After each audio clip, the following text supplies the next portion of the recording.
Frantic Nerdcast, hosted by AJ and Brock, talking about all the nerdy things that you want to hear about.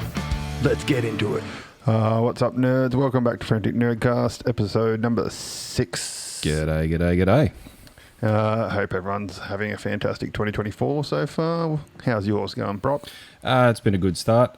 Easing back into work, getting the final little bits and touches of the renos done. So now for another long weekend to hopefully do a little bit of relaxing, which would be nice. Yes, we got a long weekend here in Australia this week, so we only got 4-day work week, which is fantastic. And I went away for the weekend, so I've got a 3-day week this week, which is marvelous. You guys, look at you.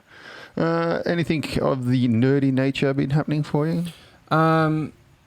I'll have to say, since starting this podcast, I've been hooking back into the comics. That's probably the biggest thing. Hooking back into the comics and writing a big old list of some of the more recent animes that have been coming out. Yep. Haven't started to get into them too much, but the list keeps growing, which means I'm going to have to start getting into it. Yes. I do have a plan of getting back into watching a shitload more anime.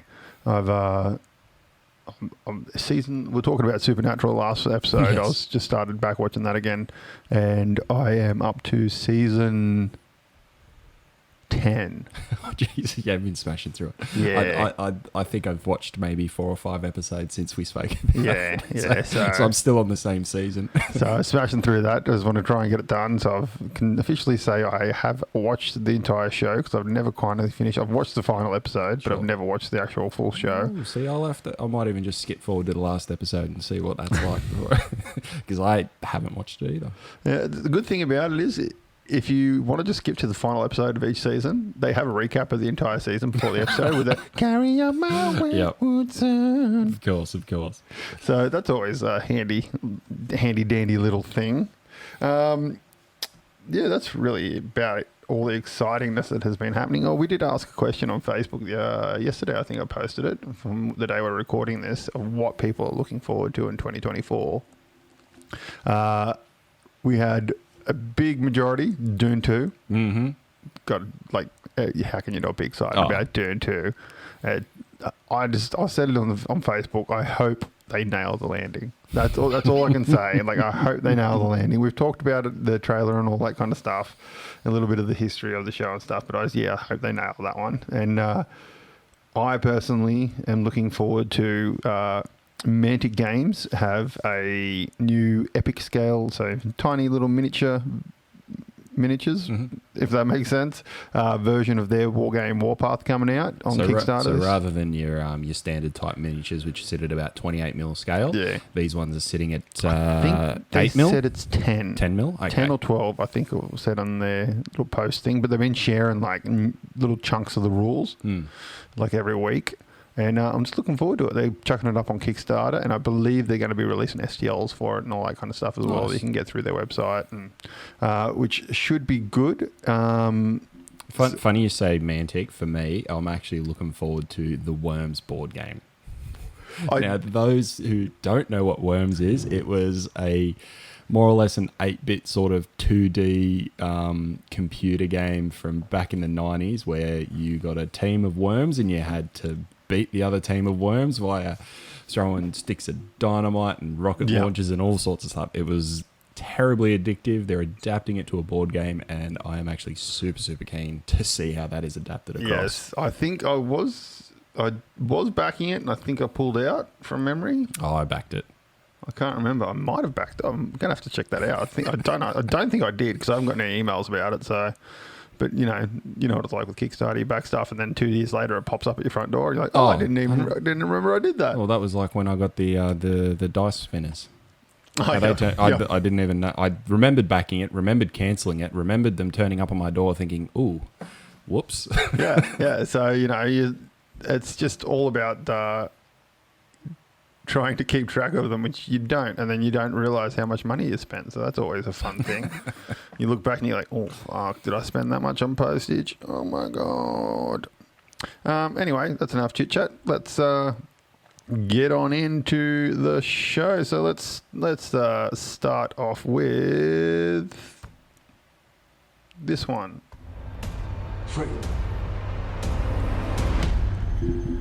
Alrighty, some trailers. We've got a couple of trailers to talk about. Let's start off from the top of our little list here. Abigail. This looks cool. It looks cool. Yeah. I think the trailer we've seen heaps of what the movie is going to be like and what's going on in the movie, but it still looks like a really, really fun premise. I mean, it's coming out in April, directed by Matt Bettinelli-Olphin and Tyler Gillett. Now they did Ready or Not. Ready or Not, yes, that was one of them. They also did Devil's Due. They're involved in VHS. Yeah. There was 3 of those. I'm pretty sure the first one I really liked. Is that another one of the remake ones? Is the American one and then there's the original one? Possibly. I think so. I think because the original one is like a European thing, I think, from memory. I don't know. I just know that there was like 3 or 4 of them. Yeah. Either way, they're like a mashup of a bunch of short stories that get put onto either way, I enjoyed watching them. But, I mean, it's got an awesome cast. Dan Stevens, Catherine Newton, Giancarlo Esposito, a bunch of people who, to be honest, I don't even recognize the names. Yeah. But you see their faces like, oh, yeah, that guy. Oh, yeah, her. Yep, that's right. That's what I found very much so. So it is a pretty good cast. I mean, it looks like it's going to be intense. Yes, very much so. Like, just like a good type of intense. But then also, I like that it knew, like, from just getting it from the trailer, it knew what it was. Yes, 100%. Like, just the way when they're like, oh, it's a vampire, and the chick turns around and goes, like, we're talking like True Blood vampire, we're talking Twilight vampire. Exactly. Like, what kind of vampire are we talking about here? So it looks like they've literally gotten together and thought, hey, let's make a fun movie. And this is the premise. They're like, hey, this is an awesome idea. And it looks like it'll be fun. I think it's going to be a good one because Ready or Not was a phenomenal film. Like, if you haven't seen Ready or Not, you watch it. It's Samar, what's her name? Samir. She's an Australian. She was. Narrows it down. She's Weaving's. It's Weaving's niece. Oh, right. E.g. Matrix man Weaving. Hugo Weaving. It's his niece. Her dad actually teaches at the University of Newcastle. Well, there you go. Yeah, he's a teacher there. Fun little fact. Yeah, she's from around to these parts. But in any case, the premise of the the trailer or the movie, it's a group of people. They all came highly recommended to kidnap a high-profile kid from some rich bloke. They quickly learn that it's a setup because the kid is a vampire and the kidnappers are food.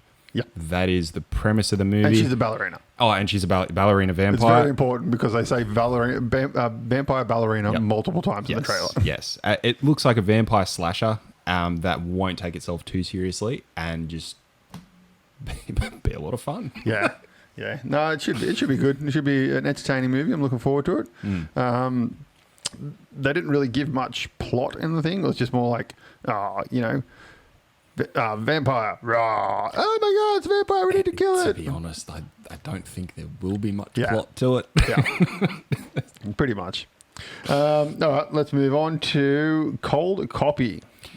This is one you chucked on. Yeah, this is one that I chucked on. It looks like a pretty good thriller, like an edge of your seat type thing, or at least that's what I picked up from the trailer. It looked like the trailer set a scene of what the movie will be, but I feel they haven't given too much away. So there's nothing in it. Exactly. So it gives an aura of what they're trying to do. But in any case, written and directed by Roxane Hellberg. She's done several movies, none of them I'd heard of. Starring Belle Powley. I thought I recognised her. I went through and had a look at her TV and movies that she's done. I didn't recognise her. See, I looked at her face. I thought, what's she from? I checked back through her TVs and her movies. Again, I haven't seen anything that she's done. But in any case, it's the premise is that there's a journalist student. She appears to have stumbled across some form of great story, what she thinks will be a great story. And it'll take on a journey through that story's focus. Essentially, she from the trailer it puts her across as like she's failing this course and she needs to get this great story to sort of win, stay in the course kind of thing. And it kind of gives that aura of to get the story, you have to go and sort of almost guide the story type very thing. Nightcrawler. Yeah, like that. So you've got to sort of put yourself in a position where you can guide the story along, and she doesn't want to do that. And then she comes across a high-profile kid who I think they said the mother was had the death with strange circumstances, and she was a high profile person. Pretty much, they allude that the kid did it. Yeah, exactly. So it's got. I like a good thriller.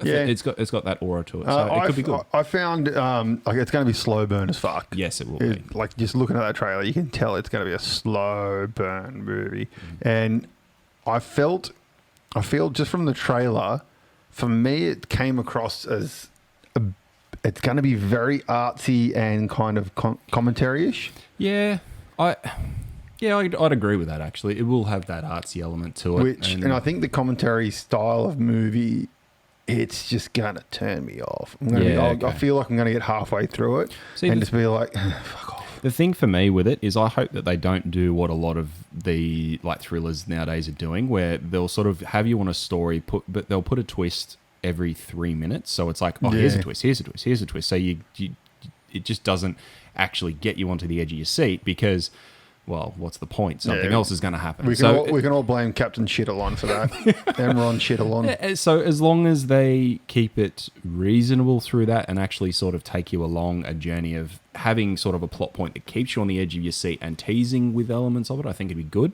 But look, I think it'd be interesting to watch. I'll watch it, but I don't think it's going to be my cup of tea. I think it's just going to be a bit too for me. I don't like agendas being pushed at me in movies. I just want to sit down and fucking enjoy myself. That's fair. We'll see. Speaking of artsy, here is another artsy movie, Spaceman. This just looked wow. I love Adam Sandler. Yep. He's great. He's one of my favorite actors because he is an actor who doesn't take himself too seriously, but he can also do a serious role. I love him in serious movies. It's excellent. I mean, okay, so Adam Sandler, the obvious ones. You got your Waterboy, your Happy Gilmore, your Billy Madison, which is his old school. Better. Exactly. Waterboy. But then you come through to a few of the like little more recent ones like Uncut Gems and Hustle. Uncut Gems was great. Hustle, I liked it, but I didn't like it at the same time. I preferred Hustle over Uncut Gems. Now, the only reason I say that is because I found that Uncut Gems went to 130% in your face and stayed there. Yeah. It didn't have any ebbs and flows. It was just there the whole movie. I can see that. But the ending of that movie was incredible. The way that they built it up, and because it was still keeping you at that 130% the whole time, when they did that, it took it to like 200. And you're like, holy shit! Like they still managed to get that like shock out of the ending. But yeah, recommend going and watching those two movies. This movie looks like it's definitely more on the serious element of it. Yeah. Really, I think it's going to be, as you said, like artsy in the way that it's put together. It looks like it's going to have some awesome visuals through it. Oh, dude, the trailer just looks fucking phenomenal. Incredible. And I think it's going to be a very heavily emotionally charged movie with all of those sci-fi pulls. I mean, it's a guy in space, so obviously you got the sci-fi, but it's going to have talking to a giant spider. Exactly. Who may or may not be in his mind. And I loved the way that they toyed with that. Yeah. I think that I'm really looking forward to see how they do that in the movie, because I reckon through the movie they're literally going to toy with that the entire time. So you're going to be sitting there going, oh, right, it is a real monster. And then something will happen, like, oh, no, it's not a real monster. And it's just going to go back and forwards that whole movie. And I hope they do it well. It looks really, really cool. It looks phenomenal. I'm really looking forward. I've actually liked a lot of Adam Sandler's recent Netflix stuff, like the one with him and Jennifer, old love from Friends. Jennifer Aniston, where they do the married couple where they go away and it's like the murder mysteries. They were fun. They're just stupid. Like they instantly know exactly what they are, and they're just watching them switch your brain off. And you're like, this is fucking stupid, but I'll enjoy the shit out of it. Exactly, they were some good movies. But yeah, no, it's been fun. All right, well, that is our trailer talk. So let us move on to this one. TV shows. Some TV shows. So first little bit of TV show. This is actually TV show / movie show. I was going to mention it at the top of the head, but I forgot, and I knew I had to talk about something, but I couldn't remember what it was. So we're going to talk about it now, and that is that the Netflix Marvel series, so Daredevil, Luke Cage, are officially canon. Marvel have come out and said they are officially canon now. Oh, really? Yep. So they are officially a part of the MCU. Well, there you go. Yep. So Daredevil, Luke Cage, Iron Fist, Jessica Jones, all officially part of the MCU now. Yeah, right. Okay, awesome. So that is fun news, which means that. I mean, I kind of made the assumption, anyways. But yeah, that may be why they redid they're reshooting Daredevil to kind of make it canon, because they might have been putting a little bit of Origin or something in there when they didn't really need to, because Origin was done in the Netflix series. Yeah. So who knows? But yeah, that's some fun little news. And I also read a little teaser. I think it was on CBR, the website, talking about bringing mutants into the Marvel universe. And I really liked this idea of not introducing the X-Men for the first Marvels. Sure. But making a Brotherhood of Mutants movie as the first Mutants movie. Yeah, right. So that way you meet all the baddies and stuff, and that obviously will lead into the heroes, because you'll meet the heroes in them. But focusing on the villains, because the villains are such a big part of the X-Men. Yeah, definitely. Like your Magnetos, Blobs, Toads, all that kind of stuff. And if you do that, this is what this article is talking about. If you do that, then the baddies get more humanized, which is what Marvel has a fucking atrocious problem with, of making their villains one-sided, just forgettables. So they reckon doing that and then that's also a good way to introduce Rogue, because Rogue is she's a baddie in some, she's goodie in some, all that kind of stuff. So yeah, I read that and I was like, that's a pretty good. I like that. I like the way that it does have that focus, because I mean, pretty much every Marvel movie they've done has been the focus on whoever the hero is. Yeah, that's it. So Wolverine usually. Yeah, I mean, I like it. Let's do it. I think it's great. Yeah, look, me and you, we'll pitch it to Marvel. And we'll be producers on it. It'll be fucking sweet. I highly recommend not watching that movie, guys. That's right. We all know Marvel listen to this podcast. So. Exactly. Kevin, we're talking directly to you, Kevin Feige. You fucking just do it, bro.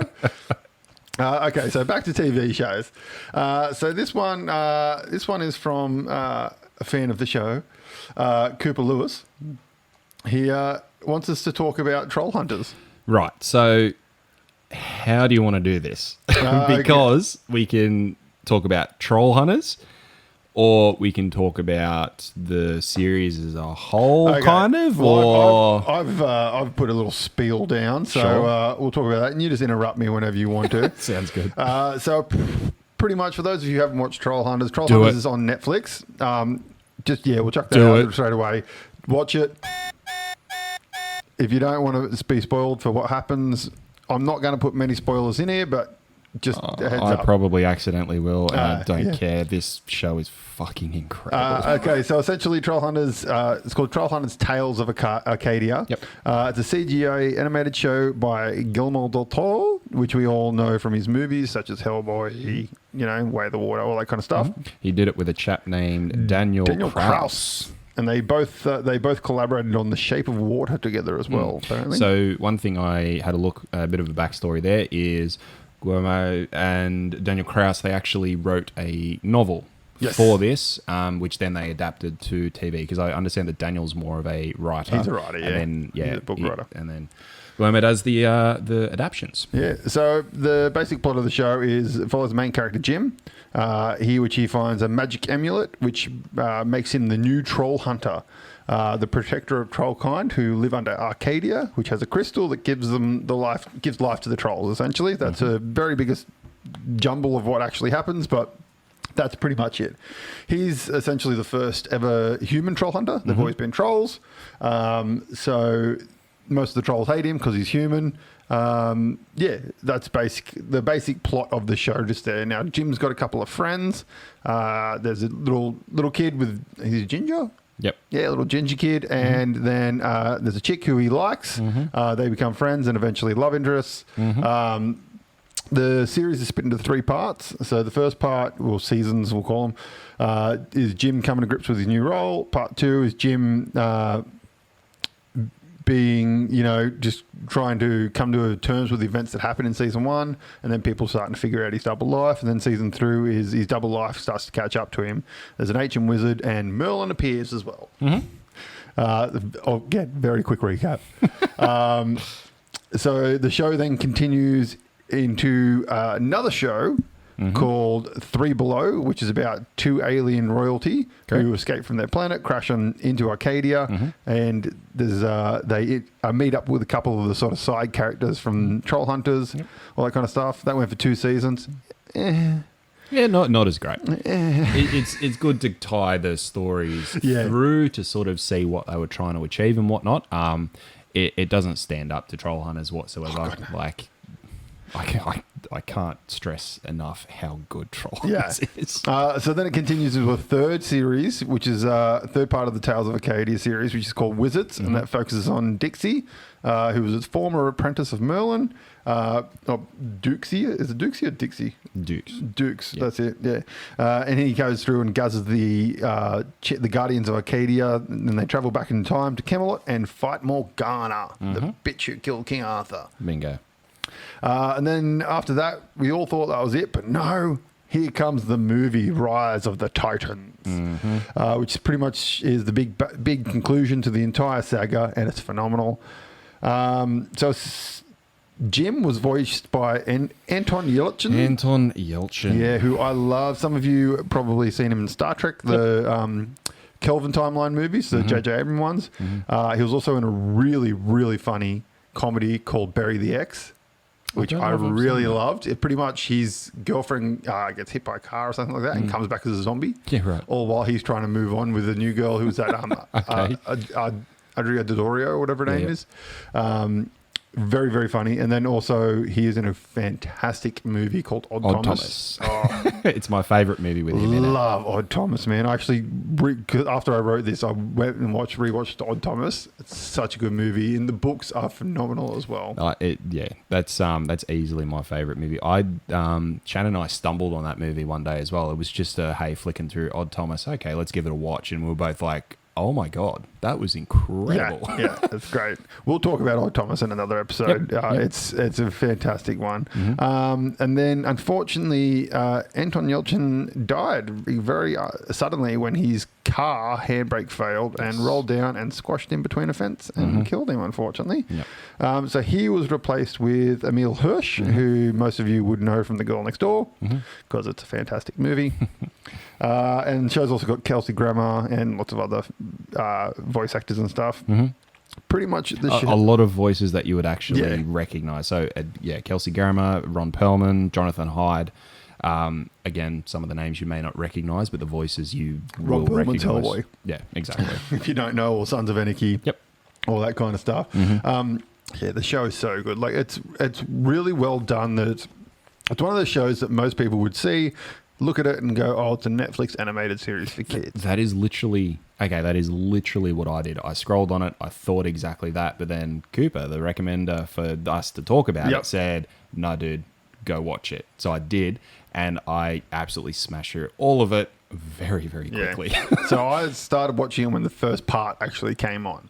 So I was watching it with the release. So once part 1 and 2 were out, I'd watch through 1 and 2, and then part 3 came out. Yeah, so I watched it with the release because it came up, and I saw by Guillermo del Toro. And I instantly went, I'm fucking going to watch this. But I'll watch any of those kind of shows, even if they are for kids on Netflix. I don't give a fuck because they're usually really good. Yeah, exactly. But essentially, this one it looks like that CGI for kids thing, which unfortunately throws a lot of people who are accustomed to watching cartoons because of anime and stuff, throws them away, which is a shame. I get that, but I mean, even though it is that sort of that artistry through it, I mean, it is still so watchable. Oh, 100%. It's not even like and I do understand that some people get sort of hooked into the way that it's portrayed and comes across to the screen. I get that. Yeah, you all need to just calm down for a little bit just for this one. I know people who refuse to watch things because they're cartoons. Oh, give it a watch. But it's phenomenal. Like the way that they show his relationship with his mum, his relationship with the love interest, just that whole love interest in general is really well done. It's really, really well done. The best friend relationship, that is really well done. the progression through him growing with the ability and the trolls growing with him, the friendship with the troll at the start. There's a troll who hates him because he feels he should have been the next troll hunter, and then they become best friends throughout it and all this kind of stuff. And one of the in the show, there's a troll who's his teacher. Or no, he's not a teacher. He's a familiar, and he ends up becoming the stepdad. Oh yes, and the relationship there he's a and teacher whatnot. At the school. Yeah, it was his favorite teacher. Then he found out it was a familiar. Oh, principal. The principal. Either way, it found out it was a familiar. Familiar are basically guys who interact with the bad trolls and do their bidding during the day because trolls can't walk into light; they turn into stone. Exactly. One thing I did do. I went back and watched just the opening scene of. I love that they start with a battle between trolls under a fucking bridge. Yeah, that's awesome. Yeah, I've watched the first couple episodes because I got my kid into it, and he's he's been watching it, and it's just as good, man. I think I'm gonna have to rewatch the whole thing after all the other stuff I have to watch. I've watched through it twice. I'm definitely gonna go back for a third. Yeah, it's really. I really liked Wizards.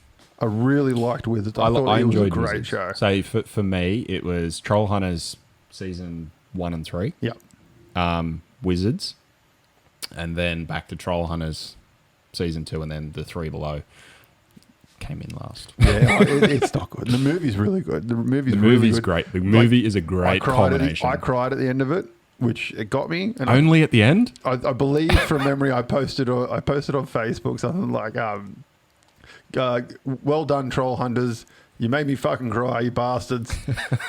Good way to finish the series," or something like that. Like, very well wrapped up or something. They tie up most of the loose ends from memory. It's all very well done. Very, very well tied up. And just to that point, again, some people look and go, "Oh, it's just a cartoon and whatnot." The amount of emotional pull that you get into this show for the characters is just incredible. You get so engrossed in what is happening to them, as you said, the love interests and the best friend, and what's actually happening to Jim and how that can resonate to things that might be with you or with others and all that sort of stuff. It is so incredibly and well written. Even the side characters have arcs. The side characters will start to get powers and all that kind of stuff. And the love interest, she gets powers, but they're linked to a witch.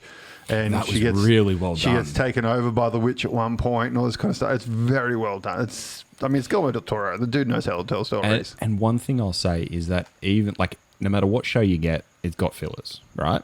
This show has fillers that still progress the characters. It will be, as you just said, a complete arc, which is a filler for one of the other guys who's completely irrelevant at the time.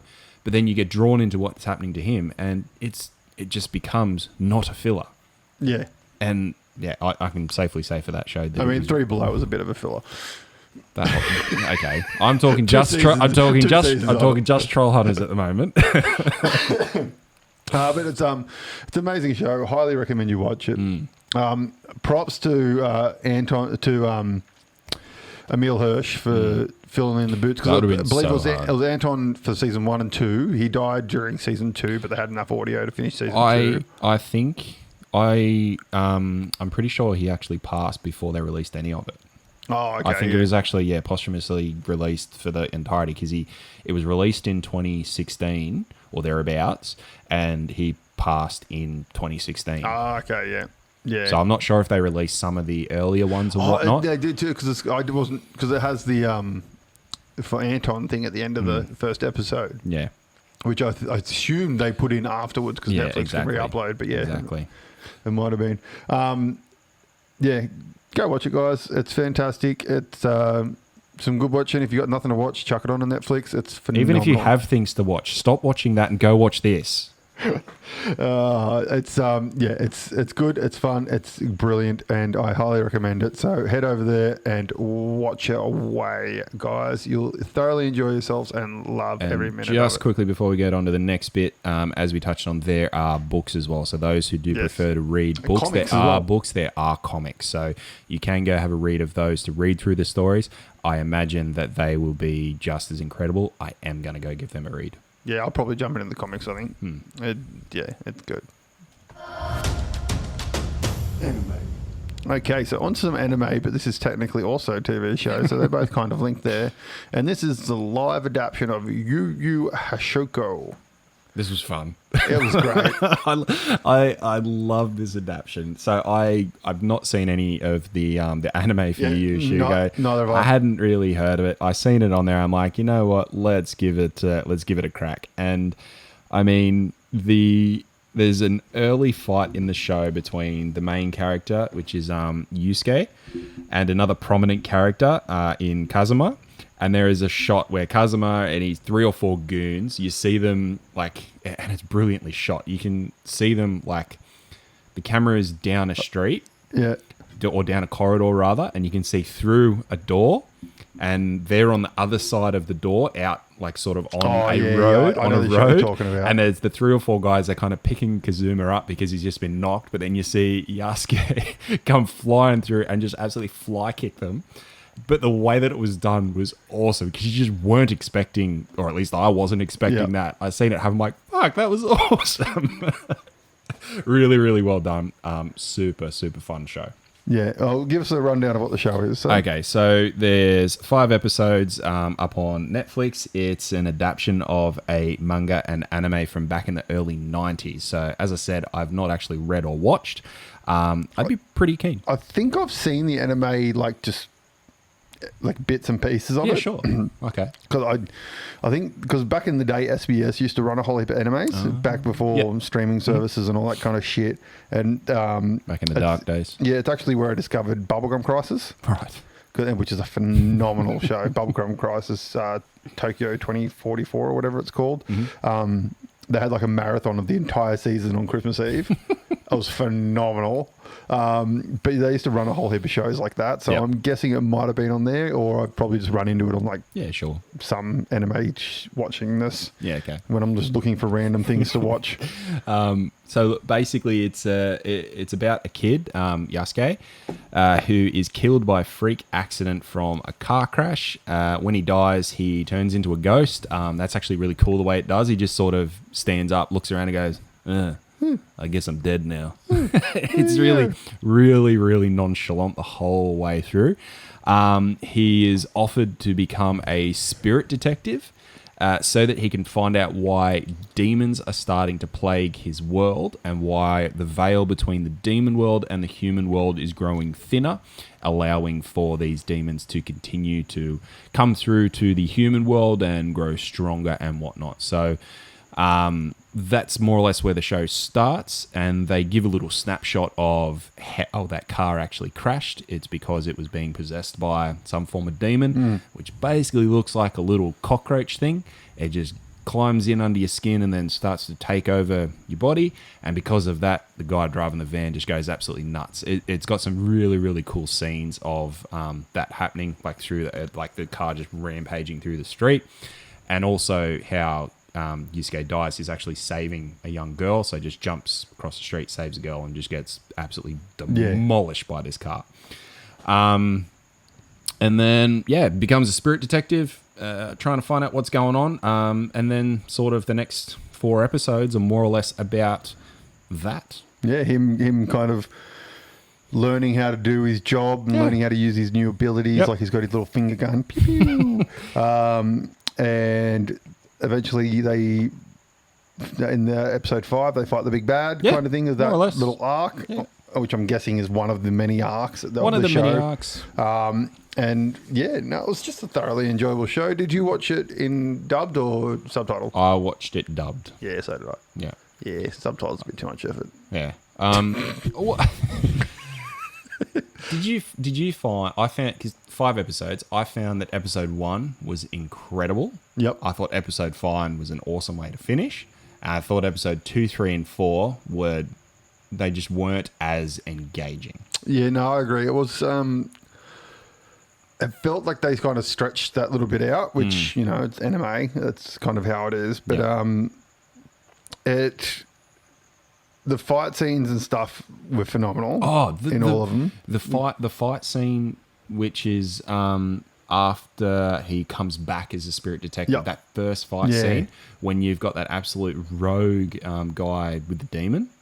How that was an incredibly well done scene. The way that he's all twitching around the place after the demon's taken him, because the idea or the premise is that when the demon gets in, sort of gets your body, it's not fully gelled with you and hasn't taken over you. So you're resisting whilst you're getting controlled by the demon, and you've sort of got that mix of power and whatnot. So it was, I mean, he's taken over. He's super, super strong. He knocks down like 3 or 4 guys and then just starts bolting at another one. But then because he can't get control of himself, he knocks one guy and then just runs into a barrel. And then just like gets cleaned up with his barrel and whatnot. But then the way that he ends up getting up from that, I think that's kind of when Yusuke turns up and whatnot. Yeah. He gets up from that. It's like some twitchy thing where it was really, really, really well done fight scenes. No, it's fantastic. And then that last episode when the core group's kind of together and they're kind of going through the facility that they're in, and the big fight with the big buff fucking bad guy and then the little dude that can regenerate himself when he gets cut in half and stuff. It was good. It was really well done. If you like anime, watch it. If you like anime adaptations, watch it. If you like the anime show, I think it'd be a good adaptation for you. Yeah, like we said, neither of us have actually seen it, so can't really comment on that part of it.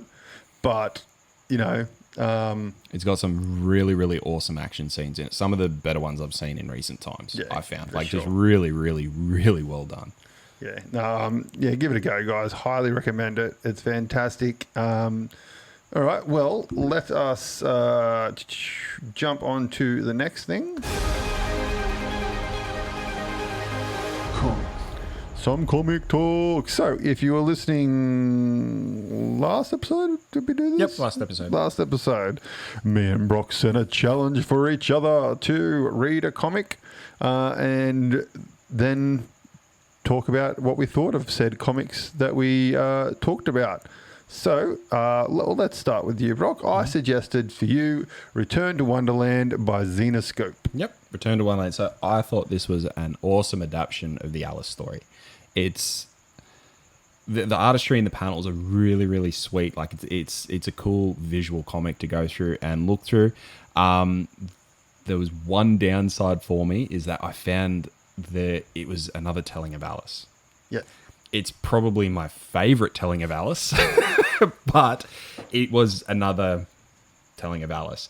Now, the way that it was retold is far more grisly. Oh yeah, far more. To put grisly. it in perspective, I kind of touched on like Wonderland is very fucked up kind of thing, but pretty much Callie, who's the main character, when she arrives in Wonderland, essentially the Mad Hatter captures her in the twins' house and then tries to rape her. Yes, and like sets the tone. So when I started reading that, I'm like, I honestly started to get like a sick feeling in my gut. I'm like, oh God, is this going to be like? But then straight away turns and she fucks him up. I'm like, oh, okay, I'm back on board.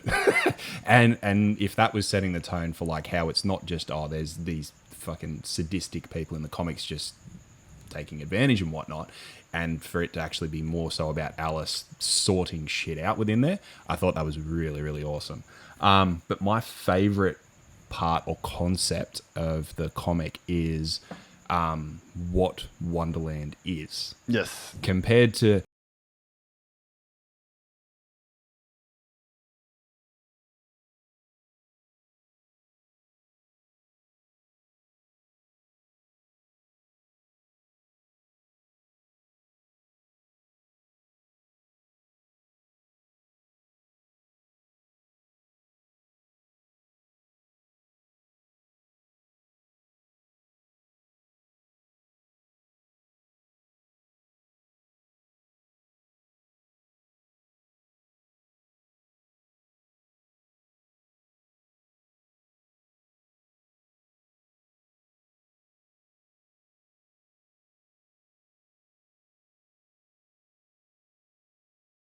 imagine Cat Bus from Totoro, but fucking on steroids. A lot of steroids. And just to see those adaptions and whatnot and how she comes out the back end of it. But then having the play of what's happening in the real world at this as the same time as while she's missing. So basically, and that's what I liked, how it sort of bridged. It didn't bridge between the two, but it's shown what's happening in the real world, what's happening in Wonderland, and how the intent is that it's kind of linked between the two. Yep. In that, unless someone is within Wonderland controlling all the bad shit, or has been sacrificed to control the bad shit leaks into the real world. So what you see in the real world is the Alice's dad. He is cheating on his wife. The son finds out or sees or something like that. So the son goes fucking rogue and kills. It's Callie's dad. Yeah, Callie's dad. Sorry. So Alice killed herself at the start. Sorry. So no, she didn't. She commits suicide at the start. At the start, no, she tries to. Oh, she tries to. That's right, so so sorry. Context is Alice is Callie's mum. Alice tries to commit suicide at the start, and then basically goes into a vegetative state for the whole comic, and then right at the end, I think she succeeds. So she hangs herself. Yeah. And again, just talking about more macabre shit, which is in the comic and very brutal. So yeah, Alice does that towards the end. It again but this is after Callie's actually back out of Wonderland, and the idea is that Callie sees, oh shit, this is the bad shit that can happen, and then has a chat with Granddad. Yep. Who tells Granddad Little. Yep. Who tells everything that's going on. This is why we need to sacrifice someone to Wonderland. And the reason that Alice was in the vegetative state was because she was in Wonderland still. That's why she didn't seem all there, because she was actually in Wonderland. She was the one who was like trying to protect the veil, so to speak. And yeah, the kid, as I said, he kills the dad's mistress. The brother kills dad's mistress.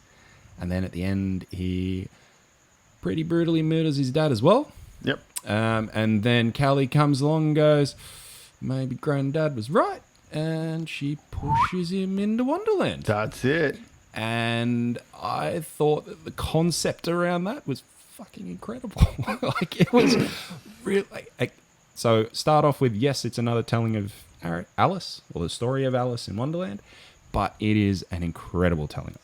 Yes. So you now have the joy of reading the next two trade backs of that. So the next one is Beyond Wonderland, and then Escape from Wonderland, which just add to it. It's just I can imagine. So I need at least a couple of weeks to recover from reading that one, and then I might get into it.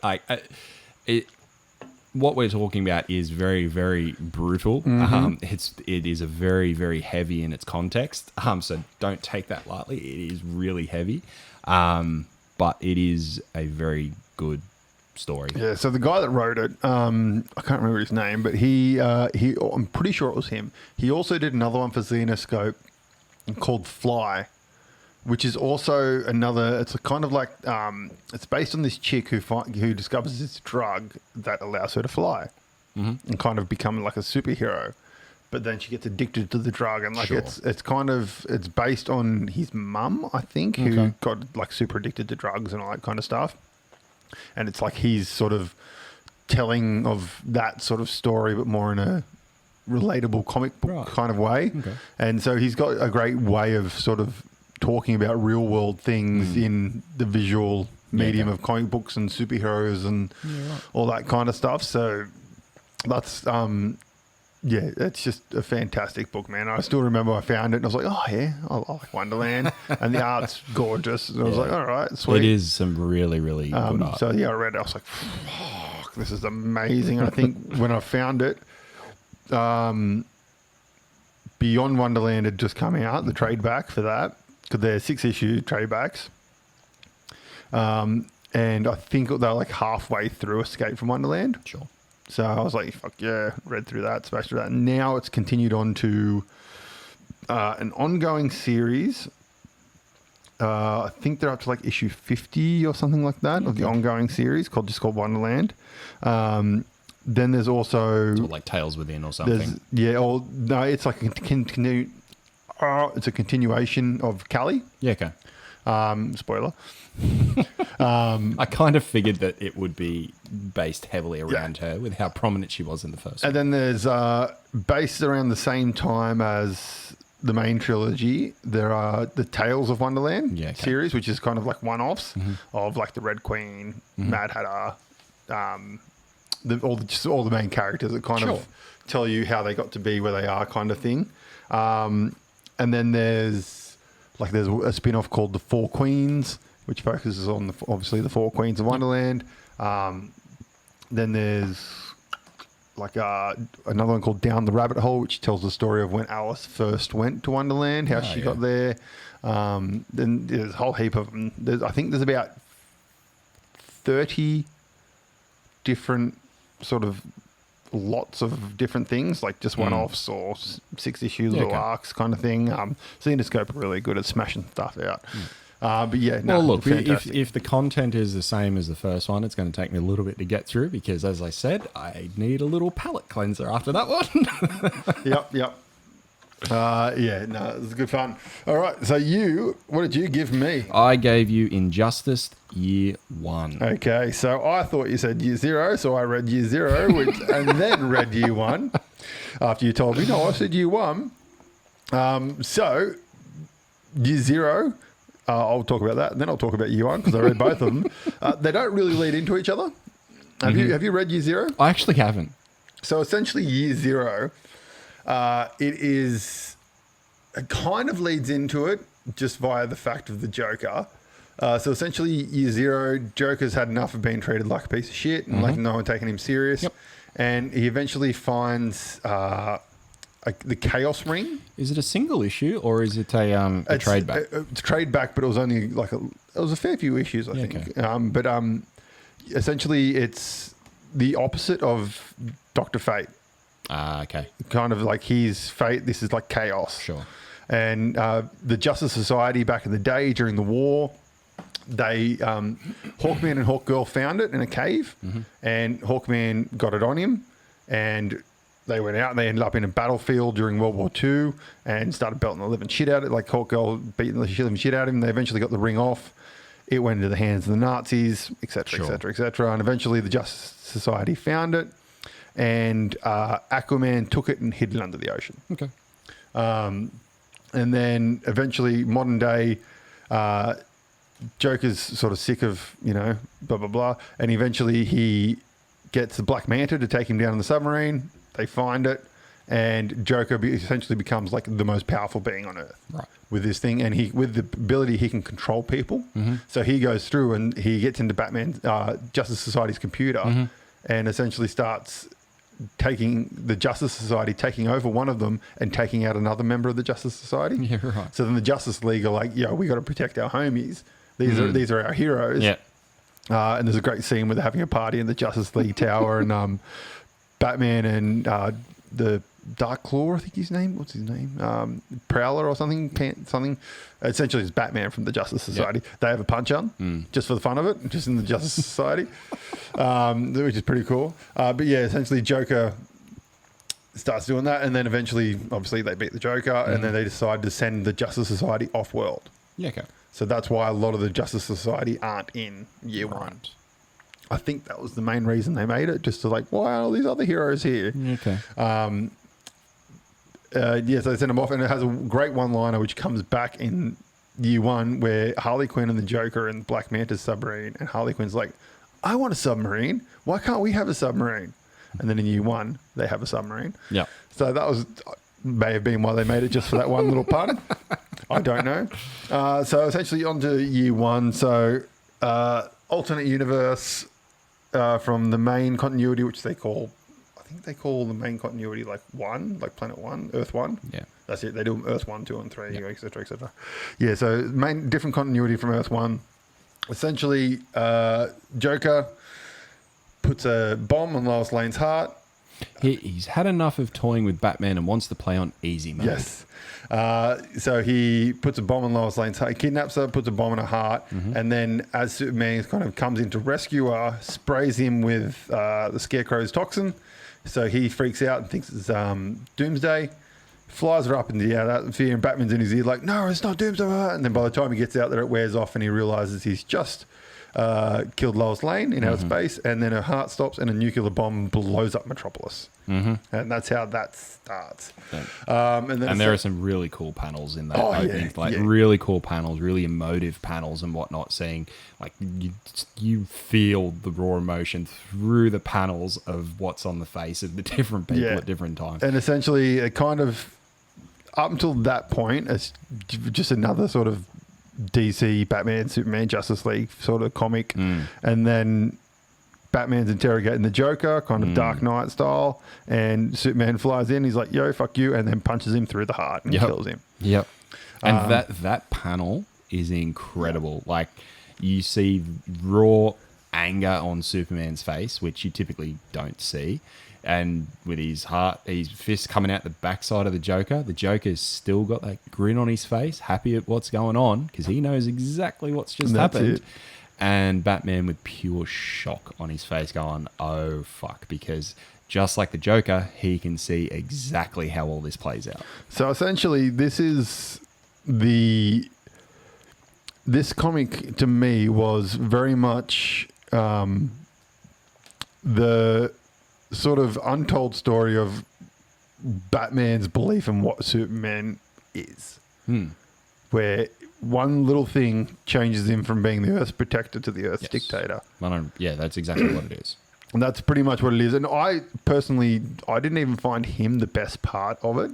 I found Wonder Woman the best part of it. It's really cool to see the way that her character ties in with Superman and how quickly she does it too. Yeah, because it's her instincts. Her instinct is war. Yeah. Like, because that's like her heritage, all that kind of stuff, the gods, blah, blah, blah. And like just watching her, like, if he doesn't have the guts to do it, I'll do it for him so that he doesn't have to do it. And like, she just starts beating the shit out of people. She's got that mentality, which is funny you say that, because she's got the same mentality of Batman where he still needs to be the symbol, but because that's what Batman's always said, like Superman is that symbol of what he needs to be, is that the everything that is good, so to speak. Same idea, just different side of the fence. Yeah, that's it. And really, really well done. And it's thoroughly enjoyable watching each decision Superman makes, make him go further and further and further, funnily enough, down the rabbit hole. And I thoroughly enjoyed that part of it. I have, about halfway through reading it, I did realise I've watched the cartoon of it. Oh, really? Yes. So I yes, knew, there is a cartoon of it. I knew all the stuff that was happening. Yep. It wasn't until it was the point where Superman punches Joker through the heart. I'm like, that looks familiar. I've seen this. But it's great watching that, and then watching just Batman be the best Batman he can be by like he's doing what he's doing, and he's not going to let anyone change what he knows, because he knows he's studied all this. He knows he has all this stuff planned already before any of it actually happened, all that kind of stuff. And it's fantastic watching him do that. And then watching Damian be fucking little piece of shit Damian is in all the comics. Oh, the way that and then, sort of culminates. And I mean, we can press this, but it's been out for a long time. Yeah. Where Damian throws they tease it, where Damian throws his staff at Nightwing. Nightwing catches it, and then a little bit later, they're in the asylum fighting all the like Superman his side there, Batman his side of there. More or less, they've gone into the asylum because Superman's had enough of them getting out. Yeah. So he's getting rid of them. It doesn't actually say where he's sending them, but you assume that it's that the nether region. I can't remember what it's actually called now, where he sends them via that portal. The something zone, negative zone, phantom zone. That's it. So yes, I'm assuming that he sends them. I think so. Zone. Yeah. And ultimately, that's what Superman and his team's there for, and Batman's there to say, "Calm down, you can't do that." Yeah, and essentially, a little bit of a fight ensues, and Damian throws the stick at Nightwing, expecting Nightwing to catch it. He doesn't, hits him in the head and kills him. And at that point in time when Robin or Damian throws it as well, they're actually fighting on the same side. Like, they've got their own in fighting, bickering, saying like, maybe we should be with Superman. Yeah, Damian thinks that they should be with Superman, and everyone else is like on Batman's side. Exactly, but they're still fighting on Batman's side at the time when Damian throws the baton at his head. Yes, drops him. No, I thoroughly enjoyed it. It's great. I mean, it is DC have a wonderful thing of most DC stories are pretty much very similar. Like, and this one was another good sort of what if situation, kind of like the Red Soviet Superman one and all that kind of stuff. It's always good. And I think was there a line in it when Superman says, like, "What are you going to do? Fight me? Like, put on a metal suit and fight me," or something? Was that in it? Yeah, that is in it. Like teasing Dark Knight Returns. Yeah. Yeah, I thought that was in it. And then and it kind of leads into pretty much towards the end of it. Superman and Lex Luthor create a super serum. Yep. Essentially, and make superheroes or super soldiers that are essentially Superman police. Yeah, more or less. Spreads them throughout the world, and that's kind of where it sort of finishes. Yeah, more or less. I have to say that, it spoke about a few of the panels and whatnot, but the panels, some of the panels through this I found were absolutely incredible. The amount of emotion that they take just from showing the panel. Like, there's one that it fucking got me, was shortly after Dick died. Superman runs around town to find Selena. Find Catwoman, goes around finding Selena, and Selena's more like, "Go away, leave me alone." And then Superman sort of goes, No, you need to go find Batman now. And then it cuts to the Batman just literally punching the shit out of a post, absolutely bloody knuckled and whatnot. But then the line is, I actually wrote it down. "Today, don't be Batman, don't be the mask, you can fall apart. I'll hold you together." And the way that they actually shown the way that it sort of... it was a silhouette, wasn't it, from memory? Silhouette of them hugging. Arced into a silhouette of like the 1, the 2, the 3 and whatnot. Oh, found that incredible. Yeah, it's very, very well done. I've just started reading Year 2. I read Year 1 and then I think I'm up to Year 5 now. It just went. Well, I started reading Year 2. I think I'm... probably about a quarter of the way through. Sure. I think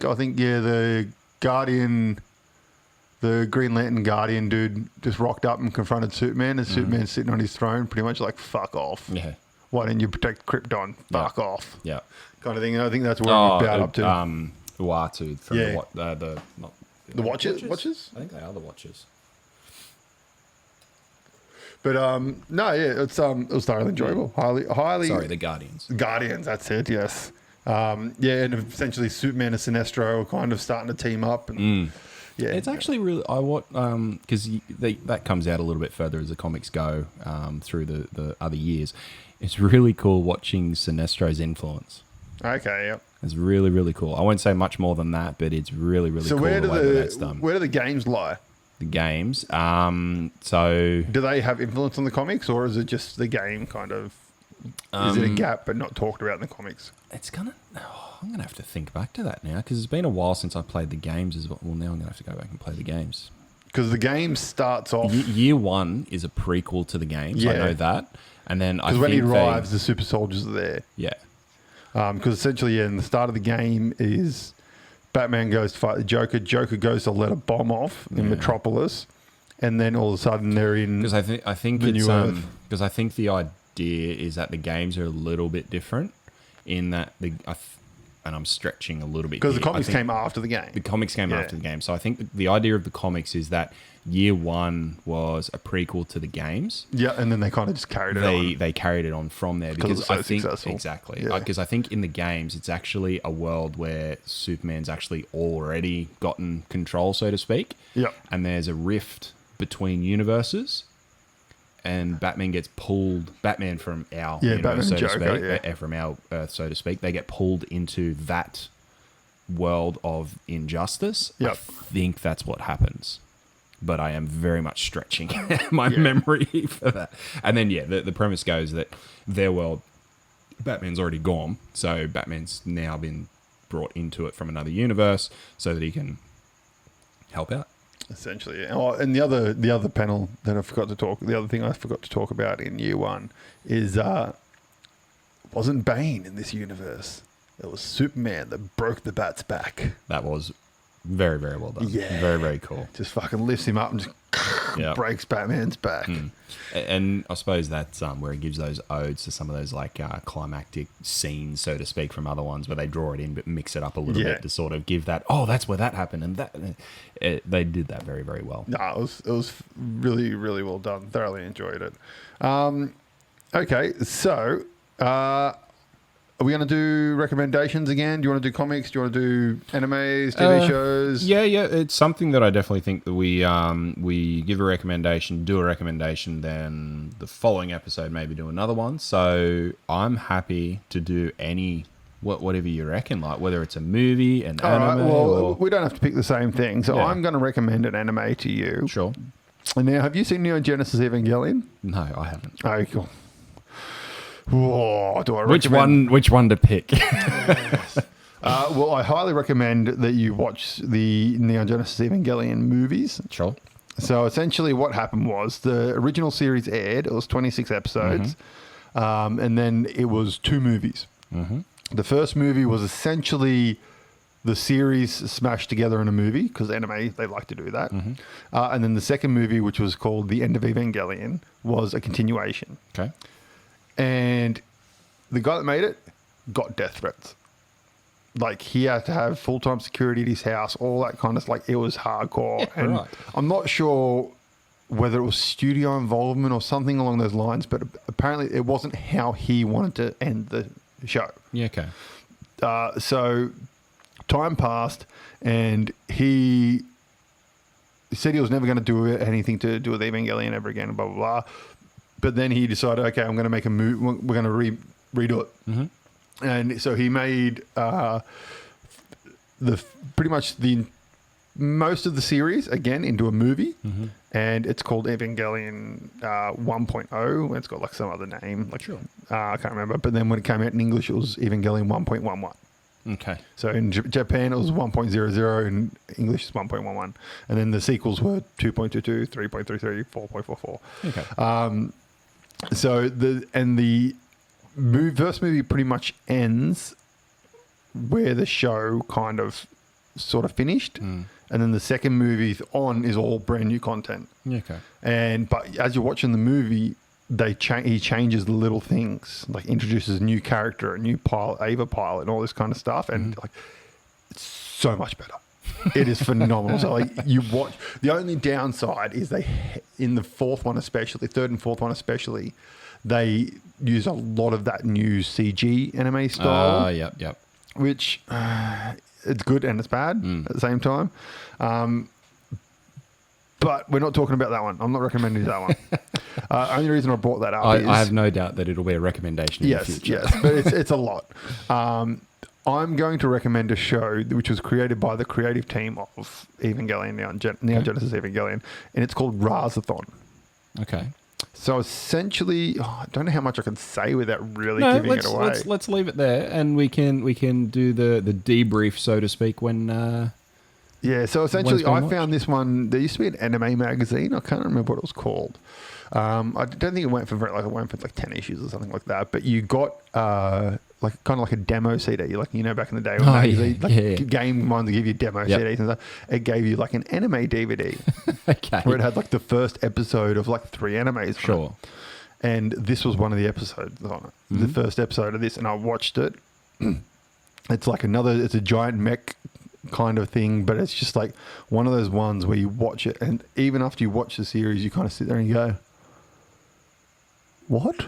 What the fuck just happened? Like, and it just fucks with your mind so hardcore.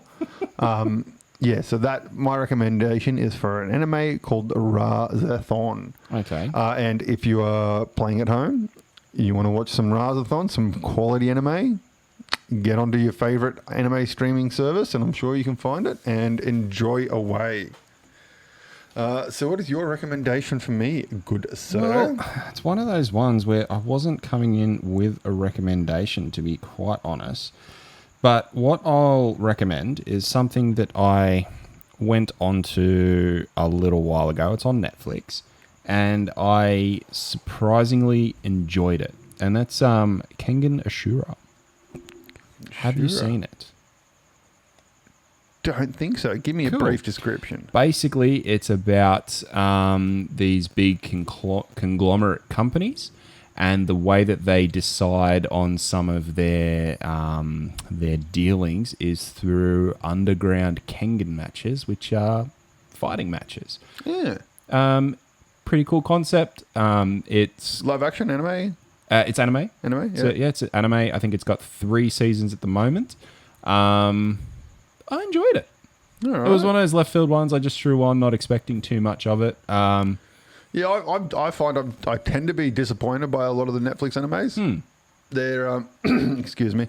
They're sometimes you're like oh, all right, the graphic looks good, semi good premise, and you're watching it like this is fucking shit. This is like the anime reject bin. What happened here? Yep. And look, it wouldn't surprise me if you come back and say that after watching this, but it is one of those ones where I was surprised by it, and I did enjoy it. I got through it a lot quicker than I expected to. Yep. Yeah, that's mine. Oh, sounds good to me, sir. We'll put that on a list. And again, if you want to play at home, you can watch along with both of these and tell us what you think on the Facebook page. You can head to our website and you can contact us there. Anything anyone wants us to talk about or anything like that, chuck it in a Facebook thing, messages via Facebook, via the website, whatever you want, and we'll be happy to try and work it in. Coming in the next few episodes, we're going to have some special guest talkers. We're not going to tell you who they are yet, but they will be coming up in the next couple of episodes, hopefully. And some of the things we're going to be talking about, which I've been asked about, is a little bit more gaming talk, which we will be talking about wargaming in the next couple of episodes pretty heavily. Yeah, anything from you, sir, before we head off? No, nothing really for me. Just looking forward to getting into some more of these things. Looking forward to the guests coming along to have a bit of a chit chat as well. And yeah, I mean, as you said, reach out to us. Let us know what you want to hear about. I've just tried to start up a bit of a Frantic Brock on Instagram just to get to some of our Instagram followers as well. So go give it a follow. And yeah, we'll put some of the similar questions up on there just to get to all the ears we can. That's beautiful, man. That's beautiful. Look, the crowd are loving it. It's beautiful. That's a new sound effect you got, isn't it? It is. Oh, who gave you that toy? As long as you're having fun, I suppose. Love it. All right, guys. Thank you very much for listening to Frantic Nerdcast. We will catch you next time. I am Adrian. And I'm Brock.